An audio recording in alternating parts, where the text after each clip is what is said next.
रमेश ने राहत की सांस ली और अपने कपड़े ठीक करने लगा। थैंक यू सो मच, तुम टाइम पर आ गए। तभी गुस्से से भरे रमेश ने निरान से कहा, भाई ये सब उस आर के इंडस्ट्रीज वालों ने किया है, उनको छोड़ना मत, खासकर वो वेद, मैं उसे जिंदा नहीं देखना चाहता। निरान ने कोई जवाब नहीं दिया, उसकी नजर सामने जमी थी।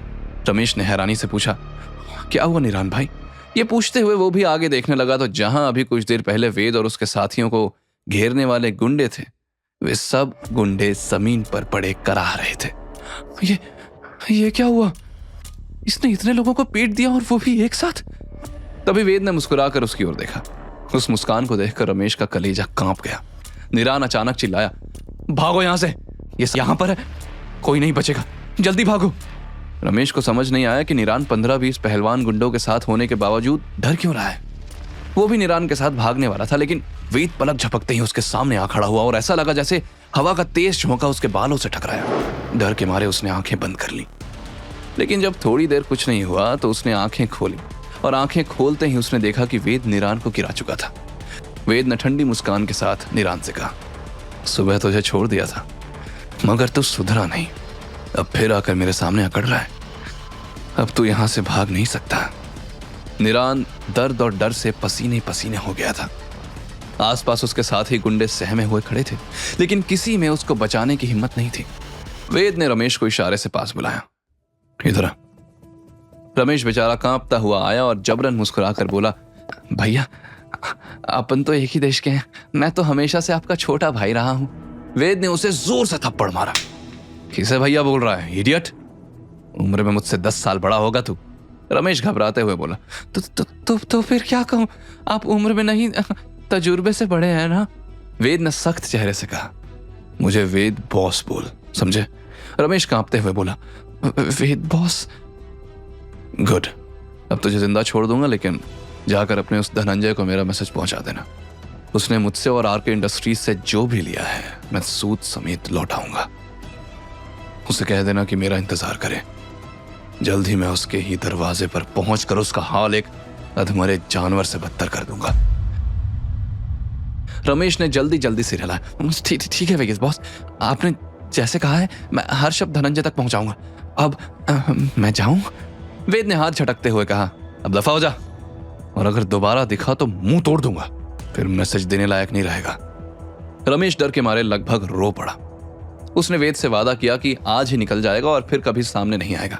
वेद ने उसे छोड़ दिया क्योंकि उसका असली निशाना कोई और था। और अगले ही पल पुलिस के सायरन की आवाज पास आने लगी। यह आवाज सुनकर वेद हल्का सा मुस्कुराया। मानव और बाकी लोगों को जाने का इशारा करते हुए बोला, तुम लोग जल्दी निकलो क्योंकि मेरा शिकार बस पहुंचने वाला है, मैं इनके साथ थोड़े मजे करके वापस आऊंगा। वेद की बात मानकर मानव, सीमा और माही वहां से निकल गए और तभी पुलिस वाले गाड़ी से उतरे, सीधे बंदूकें तानकर उनकी भाषा में कुछ चिल्लाने लगे। वेद को उनकी भाषा समझ नहीं आई, लेकिन उसने तुरंत हाथ खड़े किए और मन ही मन बोला, ये तो हर जगह का नियम है कि पुलिस बंदूक ताने तो हाथ ऊपर ही करने पड़ते हैं। पुलिस वालों ने जमीन पर पिटे पड़े गुंडों को देखा और फिर वेद को। एक गुंडा कराहते हुए वेद की तरफ इशारा करते हुए उनकी भाषा में कुछ बोलने लगा। तब पुलिस ने तुरंत वेद को गिरफ्तार कर लिया। फिर भी वेद ने कोई नाटक नहीं किया और शांति से उनके साथ पुलिस जीप में आकर बैठते हुए मन ही मन बोला, इन्हें पता नहीं है अपनी मुसीबत को खुद जमाई बनाकर ले जा रहे हैं ये। एक पुलिस वाला वहीं रोककर जमीन पर पड़े गुंडों से निपटने लगा। इधर गाड़ी में बैठते ही पीछे बैठे काले बालों वाले पुलिस वाले ने वेद के पास बैठते हुए कहा, तुझे पता है आज तू मरने वाला है। वेद ने मुस्कुराकर कहा, तू मुझ पर हाथ उठाएगा? तो पुलिस वाला हंस पड़ा, नहीं, मैं क्यों हाथ उठाऊंगा, मुझे क्या जरूरत है, मैं तो पुलिस वाला हूं, लेकिन तूने जिन लोगों को पीटा है वो सब बाकुन के आदमी हैं। वो थोड़ा झुककर धीमे से बोला, लेकिन शायद तू बाकुन को नहीं जानता। वो पहले हमारा रॉयल गार्ड ट्रेनर था और थाईलैंड का थाई चैंपियन भी, लेकिन अब वो पाया का सबसे बड़ी ऑयल कंपनी के बॉस का पर्सनल बॉडीगार्ड है। यह सुनकर भी वेद के चेहरे पर जरा भी शिकन नहीं पड़ी। तब पुलिस वाले ने आगे कहा, बाकुन को सबसे ज्यादा नफरत इस बात से है जब कोई उसके आदमियों को मारता है। अगर उसे पता चला कि तूने ये किया है तो जेल में बंद रहने पर भी वो तुझे जिंदा नहीं छोड़ेगा, लेकिन अगर तुझे जिंदा रहना है तो मैं हेल्प कर सकता हूं। वेद ने उत्सुकता से पूछा, अच्छा वो कैसे? पुलिस वाला चालाकी से मुस्कुराया, ये डिपेंड करता है कि तू हमारी जेब कितनी गर्म करता है। अगर तूने सच्ची नीयत दिखाई तो मैं तुझे बचा सकता हूँ। थोड़ी कम नीयत दिखाई तो बस एक रात की जिंदगी की गारंटी है। और अगर बिल्कुल भी नीयत ना दिखाई तो हमारी जेल में लोग झगड़े फसाद में रोज मरते ही रहते हैं। अगर तू भी मर गया तो किसी को फर्क नहीं पड़ेगा। ये सुनकर वेद कुछ सोच में पड़ गया। तब पुलिस वाले ने आगे कहा, पता है कल रात भी तेरी तरह कुछ इंडियंस आए थे, मगर समझदार निकले। उन्होंने चुपचाप हमें खुश कर दिया तो मैंने आज सुबह ही उन्हें छोड़ दिया। देख, हम हमेशा नियम से काम करते हैं। वेद समझ गया कि उस पुलिस वाले का सीधा मतलब है रिश्वत दो और जिंदा बचे रहो। वो मन ही मन बोला, तो ये वही पुलिस वाले हैं जिन्होंने कल मानव और दोनों लड़कियों को परेशान किया था। जिनकी तलाश थी वही सामने आ गया। क्या किस्मत है। वेद मुस्कुराया और पूछा, अगर मैं तुझे अच्छा खासा पैसे दूं तो क्या उस बाकुन को हराकर मुझे बचा लेगा? पुलिस वाले का चेहरा ठंडा पड़ गया। उसने नाम में सर हिलाया। अरे पागल है क्या? बाकुन इंसान नहीं है, कोई उसे नहीं हरा सकता। हाँ, लेकिन तूने मुझे माला माल कर दिया तो मैं इतना करूंगा कि बाकुन को पता ही ना चले कि तू पुलिस स्टेशन में है, जब वो तुझे ढूंढ ही नहीं पाएगा। वेद ने आंखें घुमाई और चिढ़कर कहा, तो फिर कल जब मैं बाहर निकलूंगा तब क्या होगा? तब तो बाकुन सामने खड़ा होगा।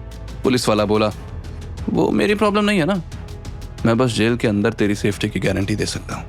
अब बाहर क्या होगा ये तेरी किस्मत है भाई। वेद ने जानबूझकर मजाकिया अंदाज में कहा, मैं सोच रहा था तू सच में मदद करेगा, पर तू तो कच्चा खिलाड़ी निकला। ऐसे लोगों को पैसे देने का क्या फायदा? मुझे नहीं देना कुछ। पुलिस वाले ने गुस्से से वेद की तरफ देखा। अबे हम पुलिस हैं, तेरे पर्सनल बॉडीगार्ड नहीं, समझा ना? तू चाहता है हम 24 घंटे तेरी सिक्योरिटी करें? साली तू इसकी कीमत चुका पाएगा क्या? अब तक वो लोग पुलिस स्टेशन पहुंच गए थे। उन्होंने तुरंत वेद का सब सामान छीन लिया, सिर्फ एक बैंक कार्ड छोड़कर, और फिर बोला, ज्यादा पैसे देगा तो तुझे अकेले रखेंगे। वेद हंसकर बोला, नहीं नहीं, अकेले रहने में क्या मजा, मुझे तो भीड़ भाड़ पसंद है। यह सुनकर पुलिस वाले का मूड और बिगड़ गया। उसने तुरंत दूसरे साथी को इशारा किया, इसे सेल नंबर 6 में डाल दे, वहां रहेगा तो इसकी अकड़ टूट जाएगी। एक मोटे कांस्टेबल ने लोहे का दरवाजा खोलकर वेद को अंदर भेजते हुए कहा, आज रात तेरी शामत है, अंदर जा, उम्मीद है कल सुबह तक जिंदा बचेगा। वेद मुस्कुरा कर बोला, तू तो ये उम्मीद कर कि कल सुबह ये बाकी लोग जिंदा हो। वाह रे लड़के, तू वाकई अकड़ू है। कल देखता हूं तेरी ताकत तेरी जुबान जैसी तेज है या नहीं। वेद अंदर गया और लोहे का दरवाजा बंद हो गया।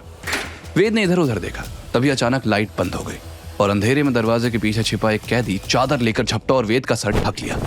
फिर दर्जनों कैदी उस पर टूट पड़े, लेकिन अचानक उस अंधेरे में चीखों की आवाज गूंज उठी। कुछ देर बाद किसी ने चिल्लाकर सबको रोक दिया, अबे लाइट जलाओ जल्दी। एक कैदी ने लाइट ऑन की तो सबने देखा कि जमीन पर खून से सनी चादर पड़ी थी और अंदर उनका ही एक साथी खून से लहूलुहान पड़ा था। सब दंग रह गए, क्योंकि ये वही था जिसने चादर उठाई थी। एक कैदी चिल्लाया, तू उस लड़के को फंसाने वाला था, तू खुद ही कैसे फंस गया? और वो नया लड़का कहाँ है? तभी एक आदमी ने उसके बॉस की तरफ इशारा किया, जो चटाई पर बैठा था। उस बॉस के चेहरे पर झुंझलाहट थी। और फिर सब के सब क्या घूर रहे हो? पागल हो गए हो क्या? उस लड़के को देखो, कहाँ गया वो? अचानक किसी ने कांपते हाथ से उसके पीछे इशारा किया। बॉस ने मुड़कर देखा और डर के मारे चीख पड़ा। अगले ही पल उसके कंधे पर वेद का पैर था। वो बॉस चिल्लाया, ये हुआ कैसे? ये यहां कब आया? बॉस ने भागने की कोशिश की, लेकिन वेद के पैर का दबाव ऐसा था जैसे कोई भारी भरकम लोहा हो और बॉस हिल तक नहीं पा रहा था। बॉस जमीन पर धड़ाम से गिरा और तेजी से सरकते सरकते अपने चेलों के बीच जा बैठा और वेद से बोला, तू जो भी है यहां से बचकर नहीं जा पाएगा। तू जानता नहीं है हम कौन है। वेद ने कंधे उचकाते हुए कहा, मुझे जानने में इंटरेस्ट भी नहीं है, मैं तो यहां बस एंटरटेनमेंट के लिए आया हूं। चल बताइए, बाकुन कौन है? बाकुन का नाम सुनते ही सारे गुंडे थर थर कांपने लगे। ये देखकर वेद की आंखें चौड़ी हो गई।